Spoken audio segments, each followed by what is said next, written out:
자, 은사 중단론과 은사 지속론에 대해서 오늘 같이 나누도록 하겠습니다.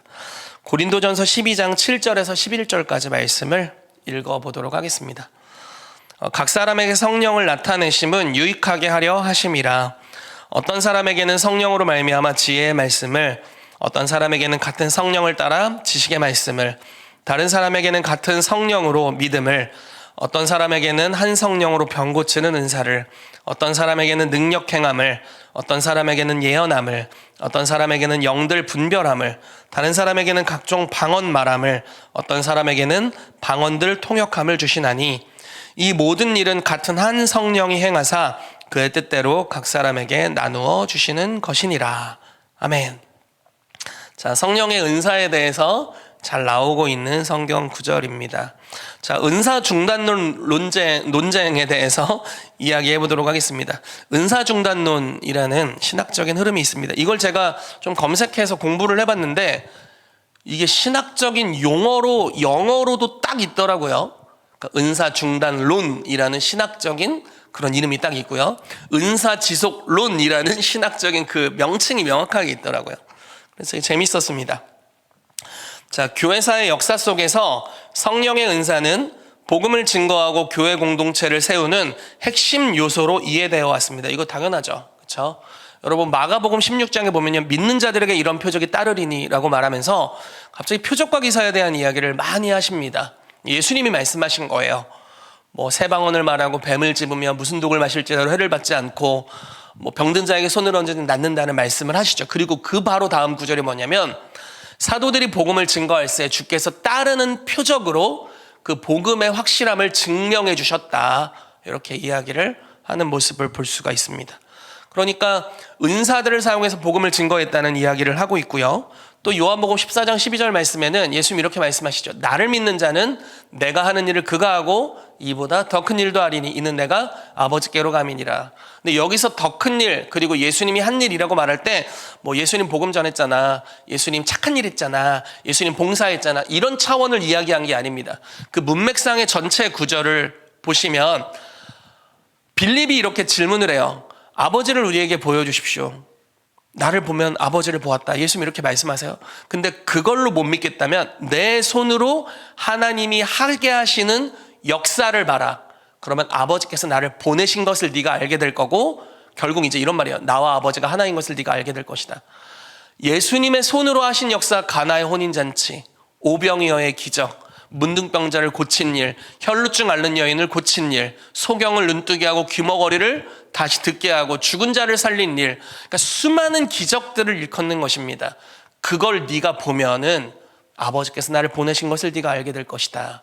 그러면서 우리에게도 초대하시는 거예요. 네가 만약에 나 믿잖아, 나를 믿는 자는, 그러니까 여기는 사도들이라는 전제 없고 선지자라는 전제 없고 사역자라는 전제도 없이 네가 나를 믿으면, 믿는 자는 내가 하는 일을 그가 하고 이보다 더 큰 일도 하리라 라고 말씀하고 있는 것입니다. 이 말씀들을 보면요, 표적과 기사, 즉 성령의 하시는 그 능력의 사역들이 초대기 교회의 이 정경의 완성까지만 있고 사라졌다는 구절이 하나도 남아있지 않죠. 잘못된 해석들로 되어 왔다는 겁니다. 하나를 좀 더 이야기하자면 고린도전서 1장, 2장, 3장을 여러분들이 보시면 바울이 고린도 교회에 들어갔을 때 어떤 방식으로 사역했는지가 거기 잘 나와 있습니다. 이렇게 표현을 해요. 내가 그리스도의 십자가 외에는 아무것도 알지 않기로 작정했다. 어떤 분들은 좀 이걸 극단적으로 해석을 하시더라고요. 설교는 오직 십자가만 해야 한다. 네, 이거 저는 좋은 중심이라고 생각합니다. 좋은 중심. 그렇지만 쉽지 않죠. 쉽지 않죠. 그러니까 모든 것을 구속사로 해석한다. 그것도 굉장히 좋고 멋진 중심이라고 생각하지만 쉽지 않습니다. 엄청 어려운 도전입니다.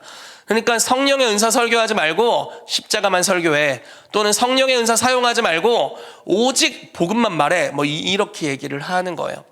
근데 사실 쉽지 않죠. 근데 그 다음 구절 뭐라고 나와 있냐면, 내가 말의 지혜나 나의 어떠한 것들로 복음을 증거하려 하지 않았고 오직 성령의 나타나심과 능력으로 복음을 전하려고 하였다. 이렇게 얘기해요.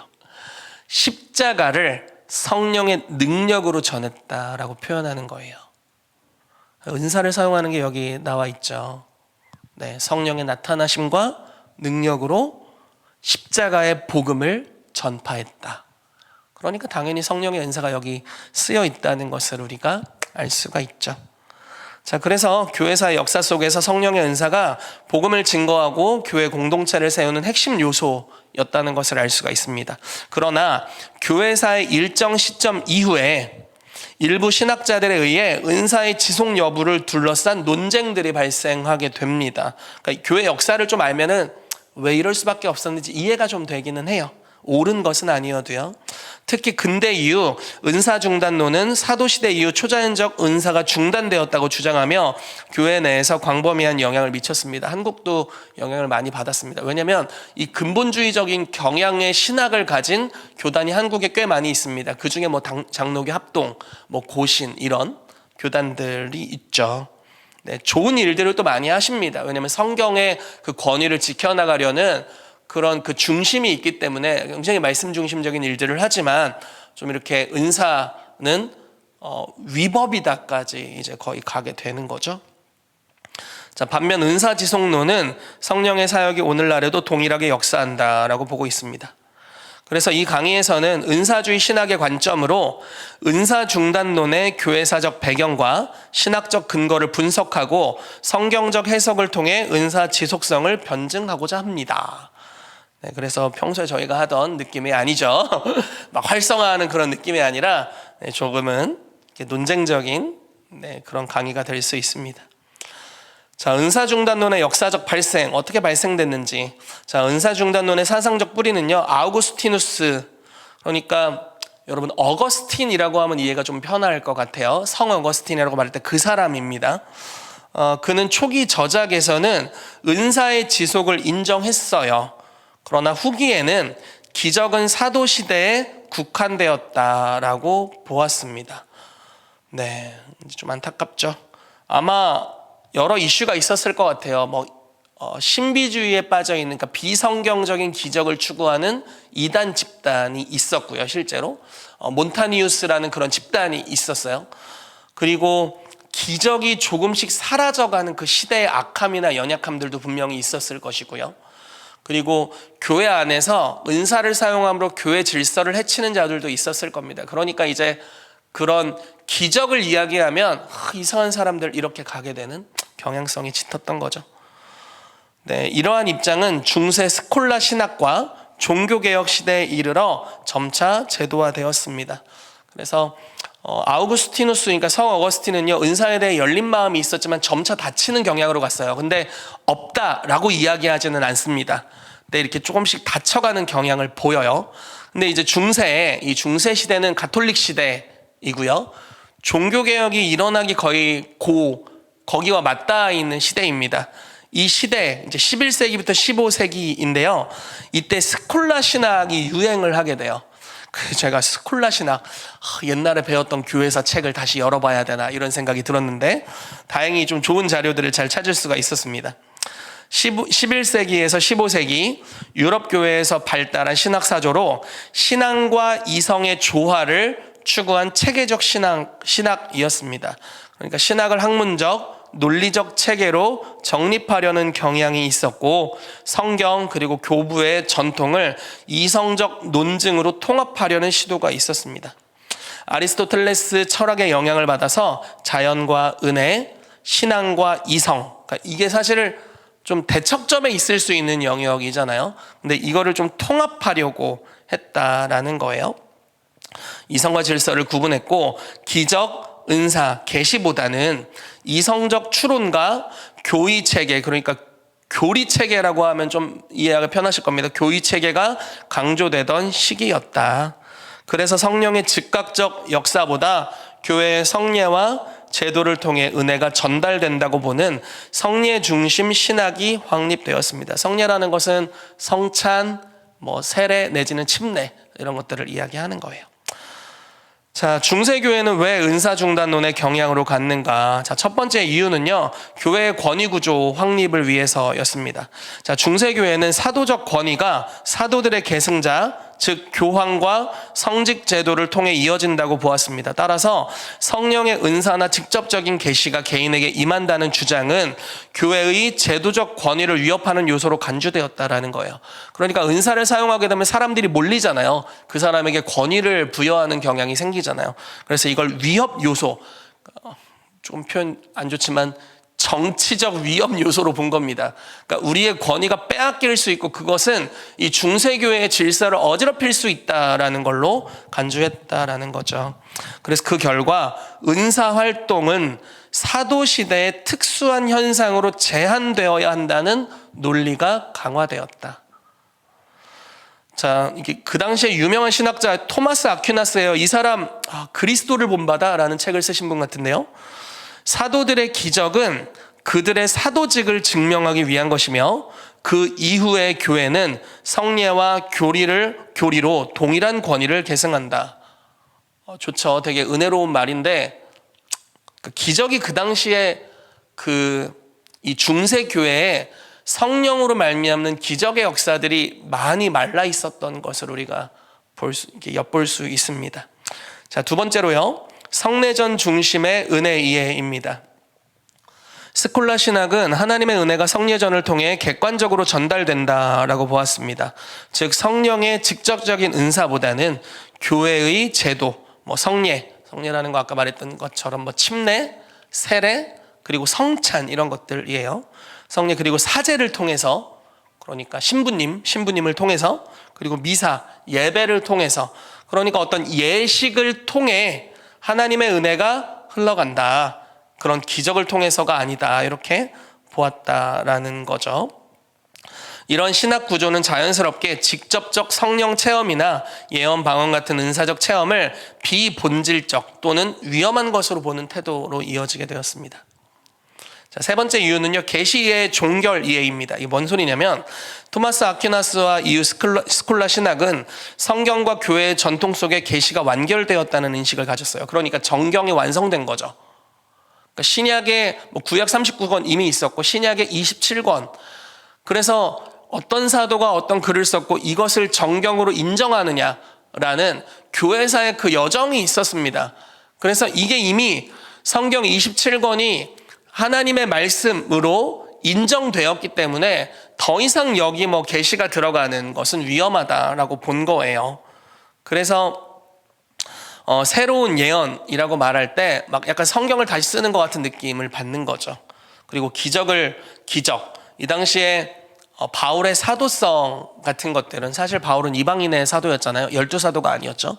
그러니까 자기의 사도성을 변증하는 고린도 교회에 보낸 편지들을 보면요, 내가 왜 사도인 줄 아냐? 사도의 표는 오래 참음, 인내하는 것, 그리고 표적과 기사, 여러 가지들을 이야기를 합니다.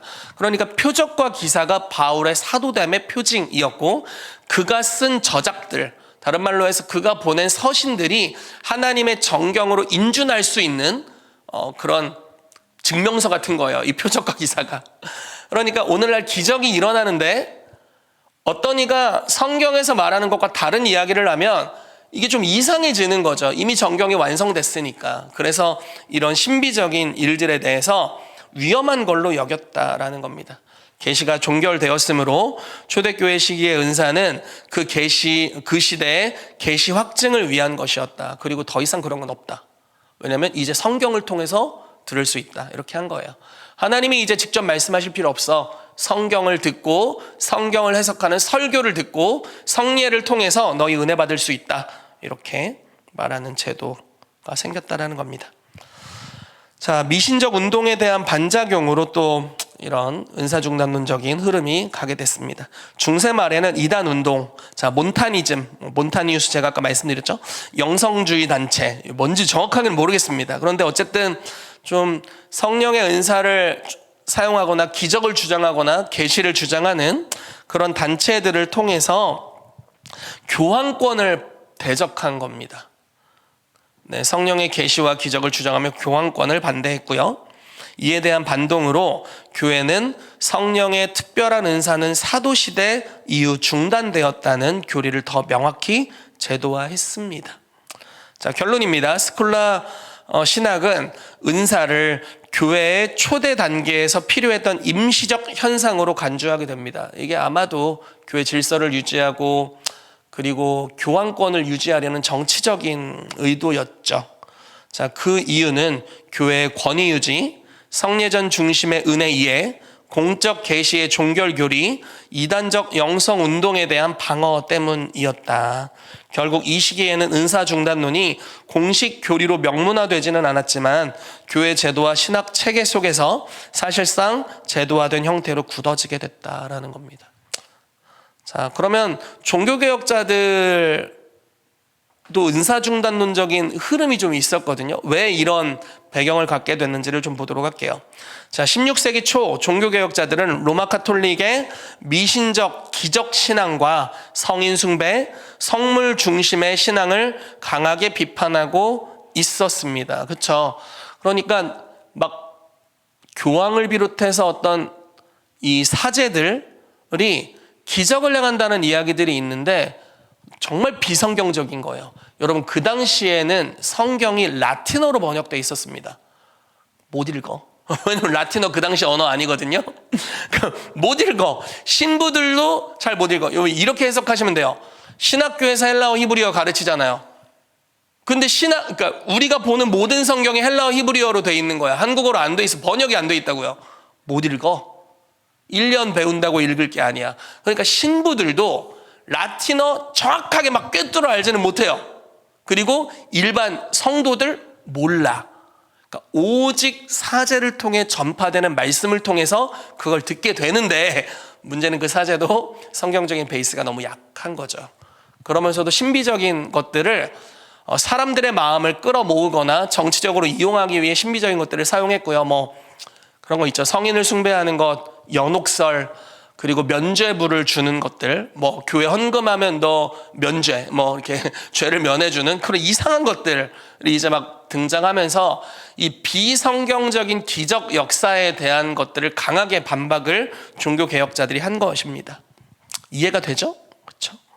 자, 이 시기의 기적과 은사는 성령의 역사라기보다는 교황제 권위 강화의 수단으로 악용되는 경우가 많았습니다. 그러니까 이런 것들을 좀 두려워한 것 같아요. 그래서 오중사역에 대해서 사실 칼빈은 굉장히 안 좋은 견해로 봅니다. 그러니까 오늘날 사도를 주장하는 이들이 있지만 거의 다 거짓이다, 이런 방식으로 이야기를 해요. 그런데 루터는 사도라고 여긴다, 이렇게 얘기하거든요. 기독교 강요를 보면요. 그러니까 이런 것들을 보면은 이게 많이 닫혀 있어요. 왜 그러냐면 교황이 이 사도직을 계승한다고 여긴 거예요. 그러니까 로만 카톨릭으로부터 종교 개혁을 했는데 사도라는 걸 다시 인정하기가 쉽지 않은 그런 베이스가 또 거기는 있었습니다. 자, 또한 종교 개혁 시기에 일어난 제세례파나 영지주의적 신비주의자들이 직접 계시, 방언, 예언 등을 주장하며 루터와 칼빈을 비판했기 때문에 두 개혁자는 무질서한 은사주의에 대한 방어적 입장을 취했다. 결과적으로 은사는 사도시대에 한정된 것이라는 신학적 논리가 강화되었습니다. 자, 루터는 어떻게 얘기를 했는지를 좀 볼게요.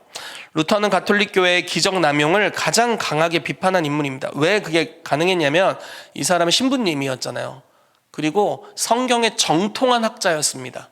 그러니까 약간 라틴어 잘 모르는데 설교한 그런 사제가 아니었고 성경의 정통한 학자였어요.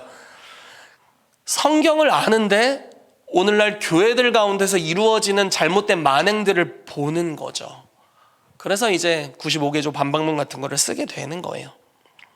자, 그는 오늘날의 기적 주장을 대부분 미신적이고 거짓된 것으로 간주했습니다.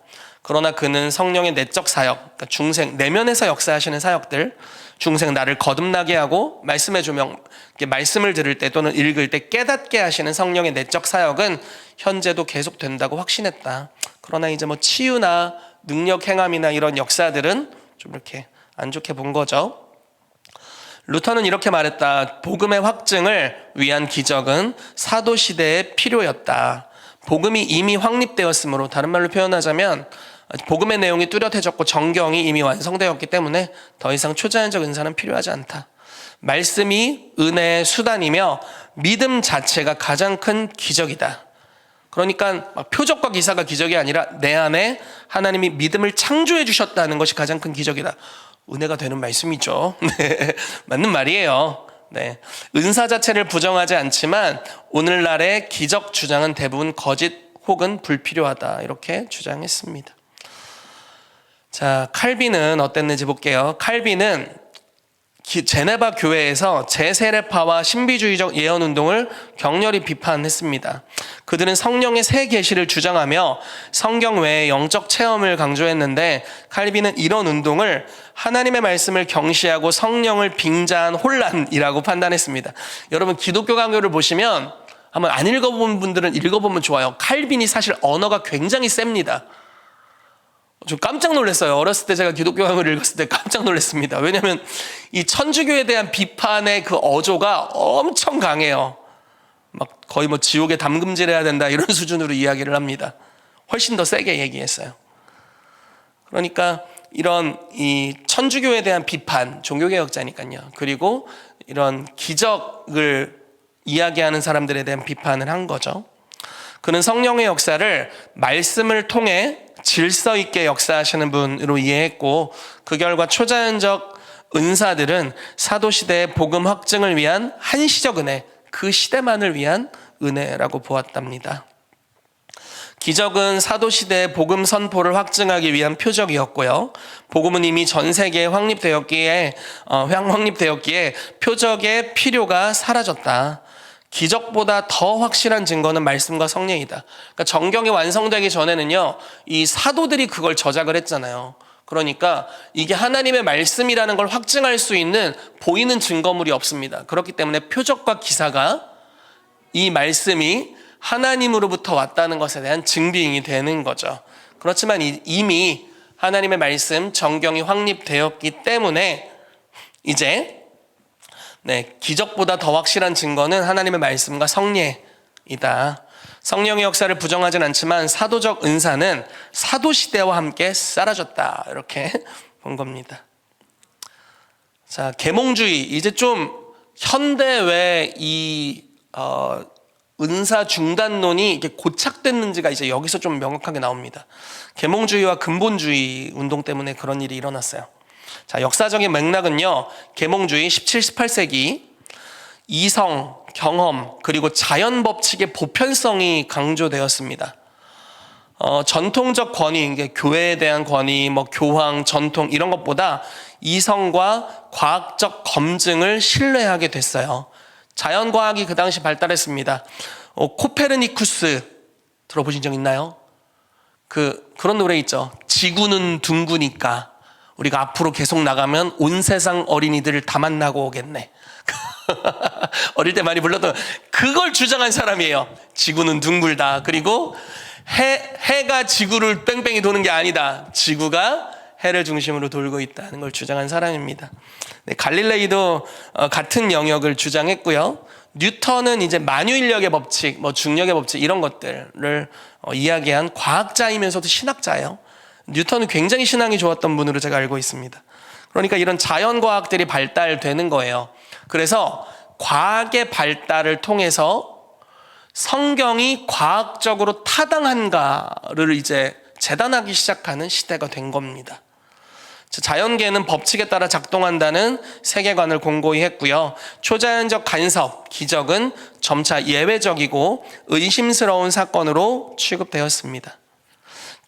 계몽적 신학 경향, 신을 자연법칙 뒤에 숨은 설계자로 보는 경향이 있었고요. 혹은 기적을 비합리적이라고 보는 태도가 확산되었습니다. 이런 문화와 지적 배경이 기적 그리고 은사에 대한 회의를 촉진시켰어요. 자, 또 이 같은 비슷한 시기에 어떤 일이 일어났냐면 성서 비평, 역사 비평에 대한 도전이 일어나게 됩니다. 이게 뭐냐면요, 신학교 다니신 분들은 좀 이걸 이해를 할 거예요. 18세기, 19세기의 역사 비평, 문서 비평. 예를 들어 뭐 이런 내용입니다. 제가 정확하게 다 기억나진 않지만 여러분 다윗과 함께했던 제사장의 이름이 있죠. 아비아달이었나. 아무튼 그 제사장의 이름이 성경의 다른 구절에는 잘못된 이름으로 적혀 있습니다. 이런 실수. 자, 그리고 에스더서에 나오는 아하수에로 왕 있잖아요. 그거는 그나마 좀 고대 역사 이렇게 그 시대에 역사적 문서가 있는 시대의 문서잖아요. 그러니까 아담 때는 문서가 없잖아요. 구전이고 모세 때도 조금 어렵고, 근데 좀 아하수에로 정도 되면 이제 페르시아 제국의 시즌이니까 고대 문학의 이제 역사로 그게 남아있단 말이죠. 그래서 그런 것들을 이제 비평을 하는 겁니다. 성경과 고대 역사를 대조를 하는데 에스더가 안 나와. 뭐 이런 것들인 거예요. 그래서 혼란에 빠지는 겁니다. 성경이 하나님의 말씀이라고 굳게 믿고 있었지만 이 자연과학의 발달과 함께 이 과학적인 발견을 통해 대조를 했더니 뭔가 아다리가 안 맞아 떨어지는 것들이 발견되는 거예요. 그러니까 큰 혼란에 빠지는 거예요. 그래서 예전에 저희 때 신학교에 이런 얘기가 있었습니다. 신학교 1학년은 목사로 입학을 한다. 그런데 이제 2학년이 되면 장로님 되고 3학년이 되면 집사님이 되고 4학년이 되면 평신도가 되고 졸업할 때 불신자가 되어서 나간다. 뭐 이런 얘기가 있었어요. 왜? 이런 것 때문에 그래요. 이런 것 때문에. 성서 비평, 뭐 역사 비평 이런 것들을 배우면 막 여태까지 내가 하나님의 말씀을 신뢰하고 있었던 것들이 막 이렇게 바스라지는 어려움의 과정들을 보통 일반 신학교를 다니신 분들이 이제 통과하게 됩니다. 자, 그 당시에는 이제 이런 것들이 처음 드러나니까 얼마나 그게 심한 진동이었겠어요. 그렇죠? 자, 성경 텍스트의 형성 과정, 역사성에 대한 의문들이 제기됐다. 진화론 등은 창조, 기적 해석에 대한 전통적 이해를 압박했다. 사람은 원숭이다. 뭐 이런 거 이제 얘기 나온 거예요. 이런 신학적, 학문적 도전은 보수 신학계가 성경의 권위와 기적의 위치를 재정립하도록 강요했습니다. 왜 그러냐면 여러분, 이런 자연과학의 반격이 오니까 성경이 무호하다, 성경이 하나님의 말씀이라고 붙잡아야 되는데 이게 막 흔들리잖아요. 근데 성경이 하나님의 말씀이라는 걸 어떻게 입증했습니까? 사도시대에 일어난 기적과 이사로 이게 입증되잖아요. 그런데 이 성경 자체를 흔들어 버린 겁니다. 그러니까 성경이 하나님의 말씀인 걸 증명해야 했고, 왜 오늘날 기적 안 보이는데 성경에 기적 있어? 이거 그냥 설화 아니야? 이런 것들에 대해서 성경의 기적이 실제 사건이고 일어났었던 것을 증명해야 하는 그런 도전을 받게 된 겁니다. 자, 그러면서 보수신학이 이제 대응하게 됐어요. 이건 이제 근본주의 운동이라고 하고요. 그리고 프린스턴 신학교 아마 아시는 분들 있을 텐데 이 학교가 이제 일어나게 됩니다. 자, 이들의 목표는요, 성경의 권위, 성경의 무호성, 그러니까 성경에 흠이 없다는 겁니다. 성경의 무호성과 기적, 초자연의 정당성을 방어하되 미신적 남용은 거부하는 것, 이것이 이들의 목표였습니다. 그래서 프린스턴 신학은요, 19세기 말부터 20세기 초까지, 저 잘 몰라요, 찰스 호지, 벤자민 워필드, 이 사람은 저 들어봤습니다. 비비 워필드라고 해서 되게 유명한 신학자예요. 성경과 전통을 옹호하면서도 학문적 비평과 과학적 사고에 대응하려고 했습니다. 그러니까 전통을 옹호하면서도 이 학문적인 비판들에 대해서 이렇게 변증하고 대응하려고 했다는 거죠. 워필드는 기적을 완전히 부정하지는 않지만 사도시대의 표적이 역사적으로 한시적 역할을 했다라고 주장을 했습니다. 그리고 그의 논제는 현대 은사 중단론의 표준적 논변이 되었다.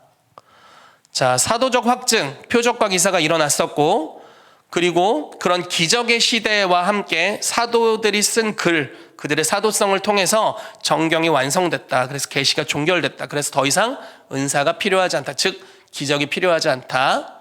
알겠지? 성서 비평학자들아, 이러면서 이제 얘기를 하게 된 거예요. 자, 기적은 계시를 확증하기 위한 표지였고 그 목적이 성취되면 표지는 사라진다. 현대의 기적 주장은 종종 비판적 검증을 통과하지 못함으로 수용할 수 없다. 교회의 권위는 계시 완성 플러스, 그러니까 성경 플러스 제도, 성례와 성직에 기초한다. 이렇게 이제 주장하게 됩니다. 자, 미국의 근본주의가 그러면서 등장을 하고 이제 보수가 등장을 한 거예요.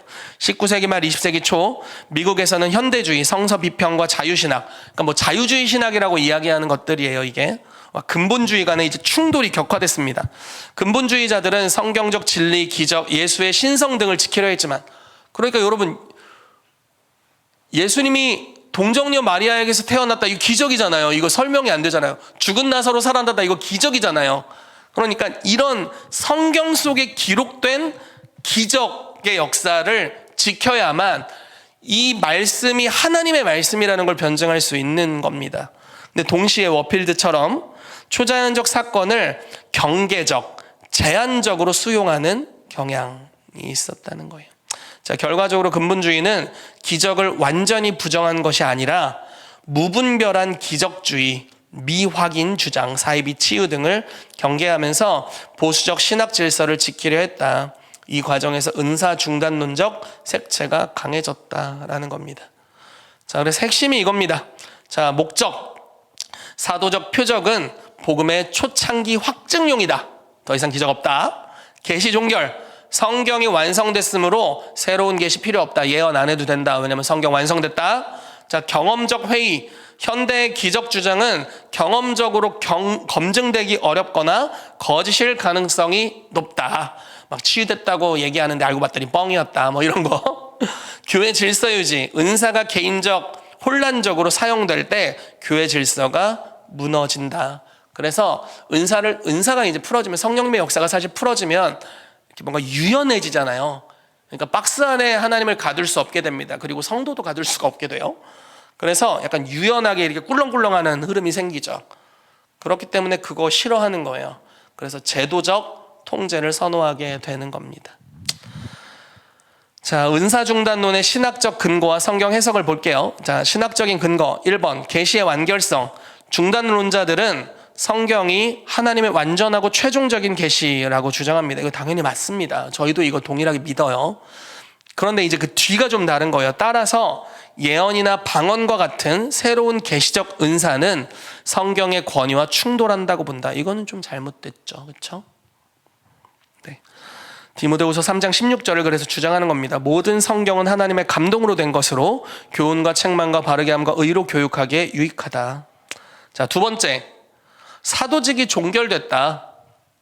오중사역을 믿는 우리들에게는 조금 이상한 이야기이기도 하지만, 자, 은사는 사도들과 그들의 직접적인 동역자들에게 주어진 표적으로 사도적 권위를 증명하기 위한 도구로 이해된다. 이게 왜 중요했냐면요, 정경의 완성 때문에 이 사도직이 너무 중요한 거예요.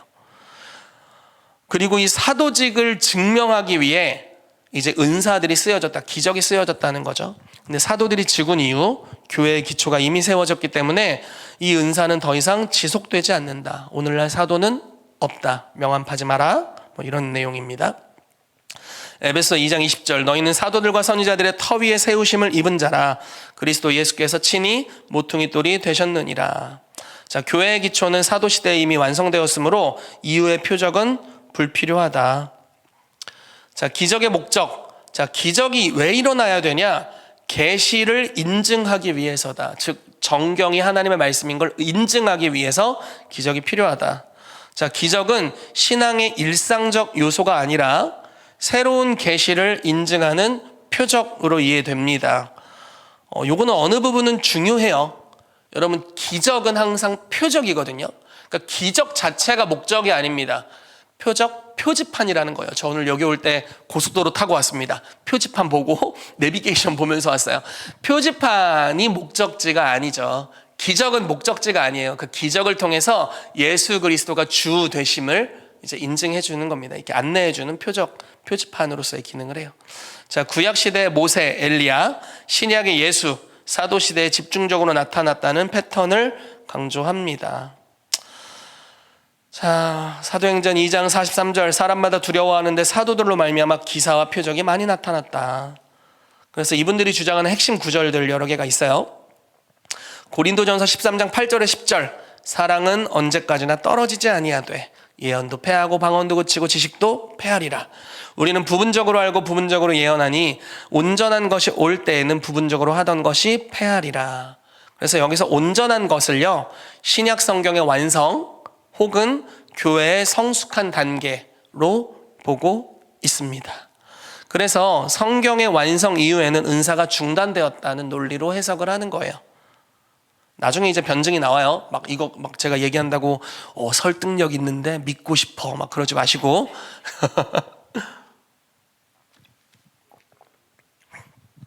자, 히브리서 2장 3절 4절입니다. 우리가 이같이 큰 구원을 등한히 여기면 어찌 그 보응을 피하리요. 이 구원은 처음에 주로 말씀하신 바요 들은 자들이 우리에게 확증한 바니 하나님도 표적들과 기사들과 여러 가지 능력과 및 자기의 뜻을 따라 성령이 나누어 주신 것으로서 그들과 함께 증언하셨느니라. 그래서 이 4절 말씀이 굉장히 중요해요. 사도들이 증언할 때 하나님도 표적과 기사를 행해 주셨다라는 이야기를 하는 겁니다. 자, 구원 메시지가 처음에 사도들에게 주어졌을 때 하나님이 표적들로 증거하셨다고 말함으로써 표적이 과거 시제로 한정된 사건임을 이들이 이제 강조하는 겁니다. 이게 이제 은사중단론을 믿는 분들의 그 성경적 해석의 기초가 되는 거예요.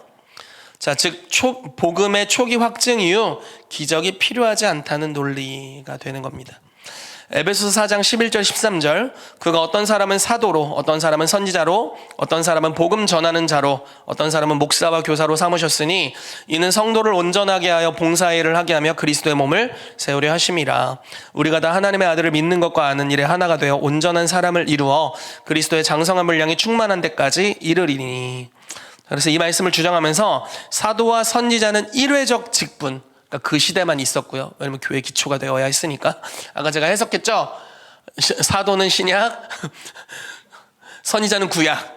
근데 이런 표현이 조금 예수님이 사용하신 부분도 있습니다.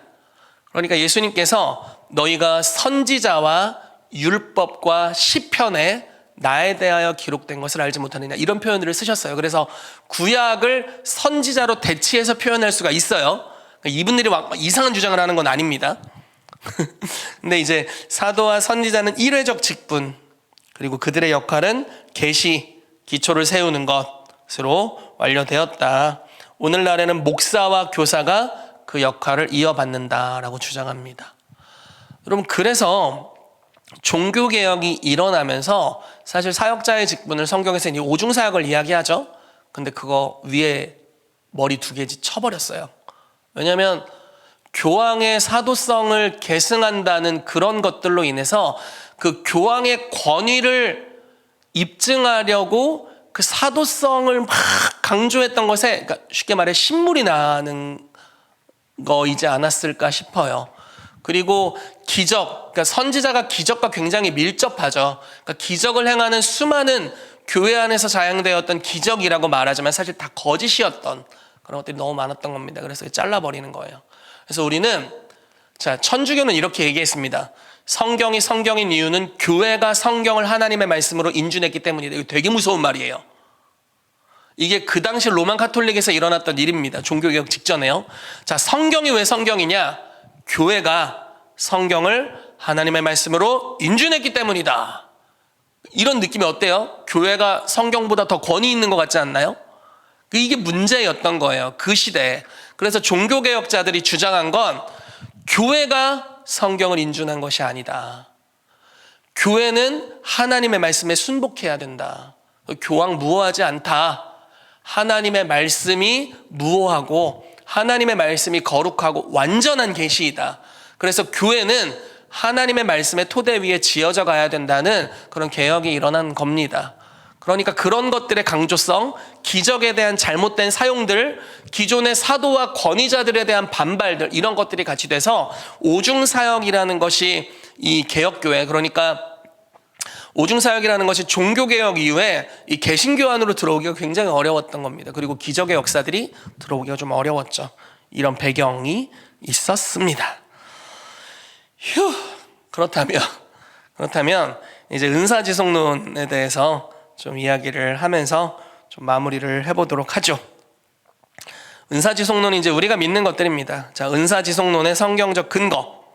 은사중단론은 사도시대 이후에 초자연적 은사가 종료되었다고 주장하지만 은사지속론은 성령의 역사는 시대를 초월해 동일하게 지속된다라고 보고 있습니다. 자, 은사는 성령의 인격적 사역의 한 표현이며 교회가 완성되는 날까지 성도들을 세우고 복음을 확증하는 도구로 주어졌다라고 해석을 해요. 이게 이제 저희가 믿는 은사 지속론 신학입니다. 자, 은사 중단론의 신학적 전제에 대해서 반박하는 것들을 이제 여기 해놨어요. 자, 계시의 완결성과 은사의 지속은 별개다. 성경이 완성되었다고 예언 안 하고 방언 안 할 필요 없다. 자, 중단론은 성경이 완전함으로 더 이상 예언이나 방언 같은 은사는 불필요하다고 주장하지만 이는 계시와 은사의 개념을 혼동한 오류이다. 성경의 완성은요, 하나님의 구원 계시가 완성되었음을 의미하지만, 그러니까 예수 외에 다른 구원 없죠. 갈라디아서에 이런 말씀이 있잖아요. 내가 너희에게 전한 복음에 다른 복음을 전하면 저주를 받을지어다. 이거 2번 연속으로 이야기합니다. 굉장히 강경한 어조로요. 당연한 거예요. 성경 외에 다른 복음을 증거하면 저주받습니다. 큰일 나요. 그런데 그게 은사가 없다는 것과는 별개라는 거예요.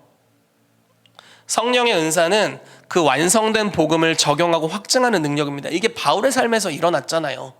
고린도 교회에서 성령의 나타나심과 은사, 성령의 나타나심과 능력으로 복음을 증거했다라고 표현하고 있어요. 십자가 오직 하나의 복음을 증거했는데 그 복음을 증거한 방식이 성령의 나타남과 은사였고, 그리고 마가복음 16장에도 이런 표현이 있죠. 믿는 자들에게 이런 표적이 따르는데, 그러니까 사도들에게 이런 표적이 따르는데 이렇게 얘기한 게 아니고 믿는 자들에게 따른다고요. 성경의 저작과 상관없었던 믿는 자들에게 표적이 따랐다라는 겁니다. 복음 전파를 위해서. 자, 또 하나 볼게요. 사도행전 2장 17절. 요거 꽤 중요합니다.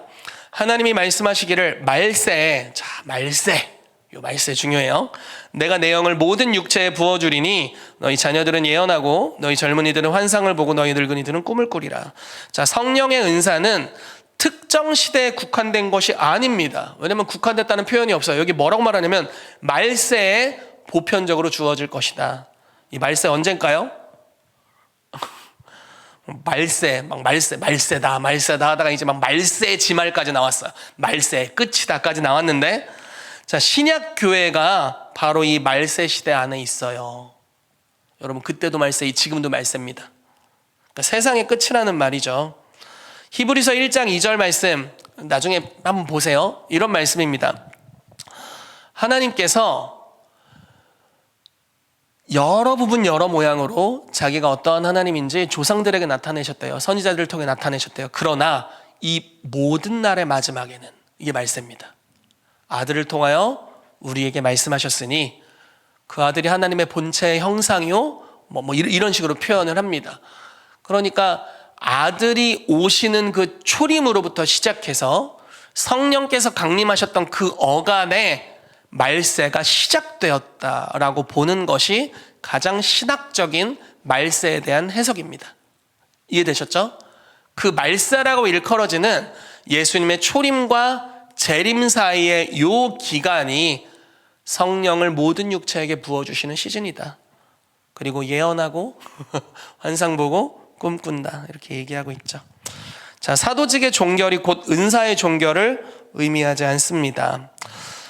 자, 중단론은 은사는 사도시대의 표적이므로 사도와 함께 끝났다라고 주장하지만 성경은 은사가 사도에게만 주어진 것이 아니라 교회 전체에 주어졌음을 명시하고 있습니다.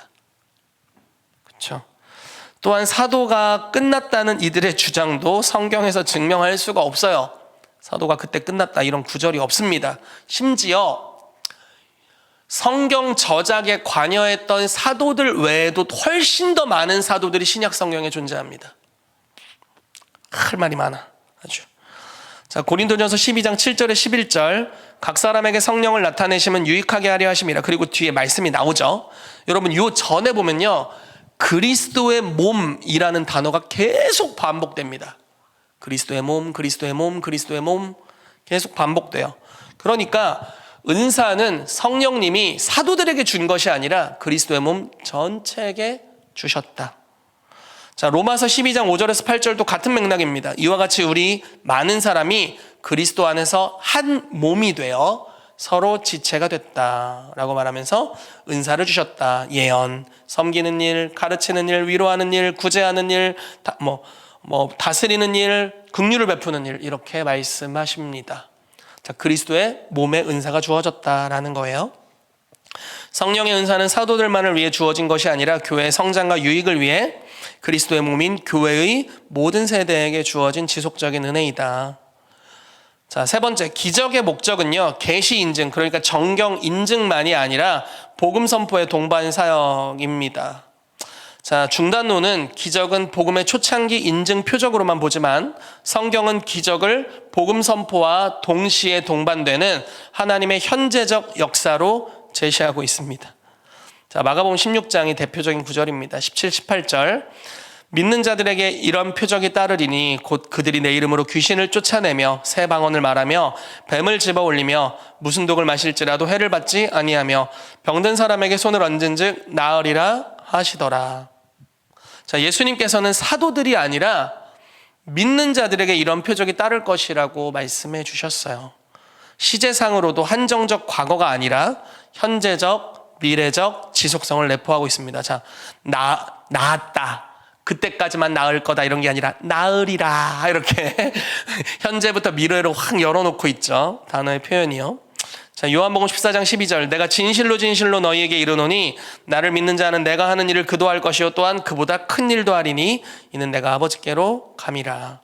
자, 예수 그리스도의 사역이 성령을 통해 모든 믿는 자에게 확장될 것을 약속하고 있습니다. 여러분, 우리가 이 말씀을 붙잡아야 합니다. 기적은 단순한 표적이 아니라 복음의 능력이 지금도 살아 역사함을 드러내는 성령의 동반 사역이다. 자, 은사중단론을 뒷받침하는 성경적 근거들 몇 개를 살펴보고 좀 마무리하고 질의응답 시간을 갖도록 하겠습니다.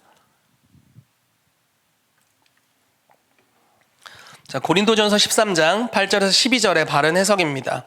여러분, 고린도전서 13장은 사랑장이라고 표현되고 있죠. 그리고 뒤에 부분 아까 은사중단론에서 근거로 가지는 부분적으로 하던 것이 패하여지리라 라고 말했던 그 구절입니다. 예언도 패하고 방언도 고치고 지식도 패하리라.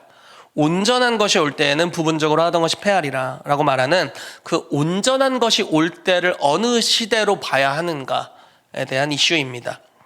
자, 은사중단론자들은요, 온전한 것을 신약 성경의 완성으로 보고 있어요. 그러나 이거 합당하지가 않습니다. 지속론의 해석은요, 온전한 것을 예수 그리스도의 재림과 완전한 하나님의 나라가 오는 것으로 보고 있어요. 자, 문맥상으로 보면 지금은 거울로 보는 것 같이 희미하나 그때에는 얼굴과 얼굴을 대하여 볼 것이요 라고 말하는 것을 보면요, 이는 성경의 완성이 아니라 주님과의 직접적인 대면을 가리킵니다. 요즘 여러분 혹시 성경 볼 때 막 주님 얼굴 보고 있네 막 이런 생각 드세요? 아니면 좀 희미하세요? 막 주님 얼굴 보고 있다 이러면 얼마나 좋아요, 그렇죠? 근데 우리가 하나님의 임재를 지금 체험하고 있고 사실 얼굴과 얼굴로 대면하는 놀라운 경험들을 하고 있지만 우리가 재림 때 주님을 만날 것에 비하면 지금은 그림자 같을 것입니다. 예언의 은사를 통해 하나님의 음성을 듣는 것이 우리에게 큰 기쁨이 되죠. 그렇지만 주님을 직접 얼굴과 얼굴로 대면하고 그분의 임재의 영광을 맛보고 그분의 목소리를 실제로 듣게 되고 그 목소리에서 그 풍겨져 나오는 음색 속에 나를 향한 극진한 사랑이 있는 것, 이런 것들을 경험할 때 우리가 얼마나 좋을까요? 그런 때가 오게 될 것이다. 그리고 그때까지는 우리가 부분적으로 하던 것들이 지속될 것이다 라는 이야기를 여기서 하고 있습니다. 자, 에베소서 4장 11절부터 13절. 자, 본문은요, 오중사역의 지속되는 목적을 교회의 성장과 성숙에 두고 있어요. 그러니까 온전한 사람을 이루어 그리스도의 장성한 분량에 충만한 데까지 이르리니, 이게 오중사역의 목적입니다. 온전하세요? 그렇다고 생각하면 아내와 남편에게 물어보세요. 나 온전하니? 어려울걸요. 그렇죠? 왜 그분들에게 물어보라고 하냐면 우리를 가장 가까이서 잘 알고 계시기 때문이죠. 자, 온전하지 않아요. 그렇죠? 근데 오중사역은 언제까지 필요하냐? 온전한 사람을 이루어 그리스도의 장성한 분량에 충만한 데까지 이를 때까지 사도들과 선지자들, 이 오중사역의 은사들, 그렇죠? 또 이 사역자들의 삶에 주어진 성령의 나타남과 기적의 역사들 여전히 필요하다. 자, 오순절 성령 강림 이후에 은사적 사건들이 막 일어났는데요, 사도들이 일으킨 기적이 아닌 것들이 많이 일어났습니다. 좀 볼게요. 사도행전 6장, 스데반이 민간의 표적과 기사를 행했다.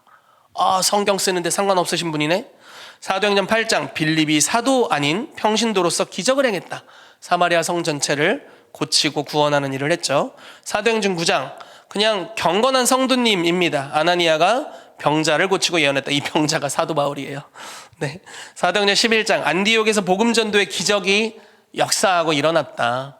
원래는 안디옥에서 유대인에게만 복음을 증거하다가 헬라인들에게 복음을 증거하기 시작하는데 주의 손이 함께 하셨다, 이런 표현을 쓰고 있습니다. 기적을 이야기하고 있죠. 사도행전 21장, 빌립도 성경 쓰는데 관련 없고 빌립 딸들 더 관련 없죠. 그런데 이들이 예언했다라고 표현하고 있어요. 그래서 오순절 성령 강림 이후에도 은사적인 사건이 계속되고 있다. 자, 은사들은 사도에 한정되지 않고 일반 신자에게도 나타났음을 보여줍니다. 따라서 은사는 사도 시대의 표적으로만 한정할 수 없습니다. 자, 사도행전 2장과 요엘서 2장의 보편적 성령의 부어주심을 보겠습니다. 베드로는 이 사건을 오순절 성령 강림 때 성취된 것으로 보았으며, 말세라는 시점 표현은 예수 재림 전까지 계속되는 시대를 의미합니다. 따라서 성령의 은사는 말세 교회 전체에 부어지는 지속적 은혜로 이해되어야 한다라는 해석을 해야 합니다. 자, 또한 현대 교회사적 검증입니다. 여러분들이 이 검증에 해당되는 분들이라고 생각해요. 자, 20세기 오순절 운동 이후 전 세계적으로 방언, 예언, 치유 등의 은사가 재발현되고 있다. 저는 이 시기에 살아보지 않아서 모릅니다. 1906년도에 저 안 살았잖아요.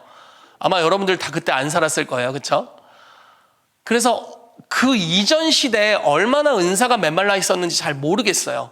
그렇지만 오늘날 우리가 살아가는, 또 우리 교회에서, 우리 주변에서 우리가 만나는 사람들 가운데 대부분 방언하고 있죠. 저희 교회 성도들 우리 아들 빼놓고 다 방언하는 것 같아. 다 방언하는 것 같아요. 아이들 중에도 방언하는 아이들이 많아요. 예언 다 하고요. 네, 예언들도 많이들 곧잘 해요. 그러니까 성령의 은사들이 이전 시대와는 너무나 다른 겁니다. 표적과 기사가 계속 일어나고요. 기적이 계속 일어나고 치유가 지속적으로 일어나고 있습니다. 제가 최근에 어제 그저께였던 것 같아요. 중앙아시아에 이제 선교를 지속적으로 갔던 나라에서 이제 그 소식에 관한 이야기를 들었습니다. 저희가 거기 처음 선교를 갔을 때 이렇게 약간 저를 째려보는 눈이 있었어요. 왜냐하면 이게 딱 맞는 이야기인데, 그곳에 있는 목회자들이 대부분 은사 중단론을 믿고 있었던 독일에서 온 선교사님들의 영향을 받았거든요. 그래서 저는 성령 사역하는 사역자로 알려져 있으니까 내가 무슨 짓을 할까 날 째려보고 있는 거예요. 강사로 불러놓고 째려보고 있다. 여러분, 그러면 안 됩니다. 진짜 제가 선교지니까 간 거예요. 선교지 아니었으면 안 갔어, 그 교회. 무섭잖아요. 그러니까 선교지에 불러놓고 나를 째려보고 있어요. 내가 무슨 말 할지를 막 두려워하면서. 그런데 이제 감사하게 그때 이제 제가 요한일서 전체를 강해하는 시간을 가졌거든요. 요한일서 말씀을 나누고 이제 주님이 감동을 주셔서 그분이 얘기하더라고요. 웬만하면 하지 마라. 예언이든 치유든 웬만하면 하지 마라. 그러나 성령님이 꼭 감동을 주시면 해라. 근데 꼭 감동을 주시더라고. 그래서 주님이 감동을 주셔서 이제 아픈 분들을 앞으로 초대했어요. 그리고 그분들을 위해 기도하는 시간을 가졌습니다. 만약에 저희 교회였다면 그렇게 안 했을 거예요. 왜냐하면 우리 교회에 이제 치유를 하시는 사역자들이 많이 있으니까. 근데 거기에 문화는 꼭 목사 안수 받은 사람이 안수해야 되는 좀 전통적인 분위기가 있었고요. 함께 했던 이제 여성 사역자들도 있었지만 좀 그게 문화적으로 좀 어려웠습니다. 그래서 그날 사역은 몰빵했어요. 몰빵. 제가 다 해먹었습니다. 그래서 앞으로 나오라고 해서 이제 위에서 기도해 주는데 어떤 분들이 막 그냥 그 자리에서 치유가 일어나더라고요. 어깨를 손을 얹고 기도해 줬는데 어깨가 바로 낫고, 또 그냥 치유 사역하는 시간에 나오기는 좀 부끄러워서 그냥 자기 등에 손을 얹었는데 자기 등에 디스크가 치유되고 그런 역사가 일어나. 근데 그게 재밌었던 게 그분이 양말을 자기 손으로 신을 수 없는 사람이었대요. 항상 부인이 양말을 신겨줬대요. 근데 그 즉시 치유됐어요. 정말 제가 너무 감사하는 기적이 하나 있는데 밀 알러지가 있는 여자아이가 치유됐습니다. 그건 너무 감사해요. 그 여자아이가 그 당시에 한 우리나라 나이로 초등학교 2학년 정도 아이였거든요. 근데 막 빼빼 말랐어. 왜? 거기 주식이 밀이야. 빵, 이런 게 주식이에요. 그런데 그걸 못 먹는 거예요. 먹으면 난리 나는 거죠. 그러니까 주식이 그건데 그걸 못 먹는 아이가 있는 거예요. 그러니까 당연히 말랐죠. 근데 저희가 기도를 해줬고 나중에 이제 들은 거예요. 저희가 이제 3번 갔는데 그 다음에 왔을 때 그 아이가 완치됐다는 이야기를 들었고 토실토실해졌습니다. 너무 감사한 일이었어요. 그리고 거기 이제 심장에 문제가 있어서 전신마비로 고생하는, 그래서 한번 딱 쓰러지면 마비돼서 못 움직이는데 그때는 어떻게 왔어요? 약을 막 한 8개나 먹고 있었나 봐요. 그런데 의사가 너 한 번 또 마비되면 이제 평생 식물인간 뭐 이렇게 얘기를 했나 봐요. 근데 그분이 거기서 치유됐어요. 제가 지금 3번째 갔는데 지금도 건강하다는 이야기를 듣고 있습니다. 그게 복음 증거에 얼마나 확실한 역할을 합니까? 그렇죠? 하나님의 말씀이 살아있고 오늘날도 역사하신다는 것. 뭐 제가 치유사역한 다음에 희택 복음 이런 거 썼습니까? 큰일 날 일이지. 그런 게 아니죠. 하나님이 살아계시고 예수 그리스도께서 오늘날 우리의 삶에 역사하시며 우리를 사랑하시는 것을, 우리의 필요를 채워주시면서, 기적을 통한 우리의 필요를 채워주시면서 그분의 주되심을 드러내는 것입니다. 여러분, 이런 역사가 우리의 삶에 계속되어야 하고 이 신사도적 개혁교회 운동을 통해서 계속 일어나야 될 줄로 믿습니다. 아주 긴 강의를 했는데 제가 기도하고 마무리하고 저희 질의응답 시간 잠시 갖도록 하겠습니다. 기도하겠습니다. 아버지, 감사합니다. 우리를 사랑하시고 이 시대를 사랑하셔서 주님, 마지막 때가 될수록 그리스도의 신부가 가장 성숙한 신부가 되어야 하기에 주님, 이전 시대에 제한되었었던 기적의 역사들이 지금 이 시대에 많이 풀어지고 있어서 감사드립니다. 또한 하나님, 성령님이 오늘날 하나님의 7 눈으로 온 땅에 두루다니시며 자기를 찾는 자들을 찾으시고 자기를 찾고 간절히 사모하는 자들에게 성령의 세례와 능력을 베풀어 주셔서 전 세계에서 하나님의 강력한 성령 운동들이 일어나도록 역사하고 계셔서 감사드립니다. 하나님, 우리가 그 흐름에 들어와 있습니다. 이미 성령의 세례를 받았고 성령의 충만함을 경험했고 또 지속적으로 경험해야 하고 경험하고 있으며, 하나님이 주신 거룩한 은사들을 우리 안에 두셔서 방언으로 말하고 예언적으로 축복하고 치유를 통해 아픈 자들에게 손을 얹는 것을 통해 하나님의 살아계심을 증언하는 일에 주께서 우리를 사용하고 계셔서 감사합니다. 주님, 이 역사가 더 퍼져가야 되겠습니다. 그리고 은사중단론의 관점에서 이 신사도 프레임을 씌워놓은 것들이 오늘날 이 운동에 사람들이 들어오는 데 있어서 굉장한 어려움을 주고 있습니다. 주님, 이러한 프레임들을 깨트려 주시고 이 운동에 소속된 하나님의 사람들이 바른 이해를 갖도록 역사해 주셔서 어떤 종교적인 정치적인 두려움에 움츠러들지 않도록 역사해 주시며, 사도들이 그 공회 앞에서 말한 것 같이 우리가 사람의 말을 들을 수 없고 우리는 하나님께 순종하는 것이 옳다. 그리고 자기를 순종하는 자들에게 주신 성령도 그러하시다라고 이야기하고 성령의 은사와 능력으로 복음을 증거하는 기적의 역사를 사도들이 계속 행했던 것 같이 우리가 여러 공격들이 있지만 이 하나님의 행하시는 역사 움츠러들지 않고 주님의 동역자 되어 계속 행할 수 있도록 우리에게 역사하여 주시옵소서. 주님을 찬양합니다. 예수 그리스도의 이름으로 기도합니다. 아멘.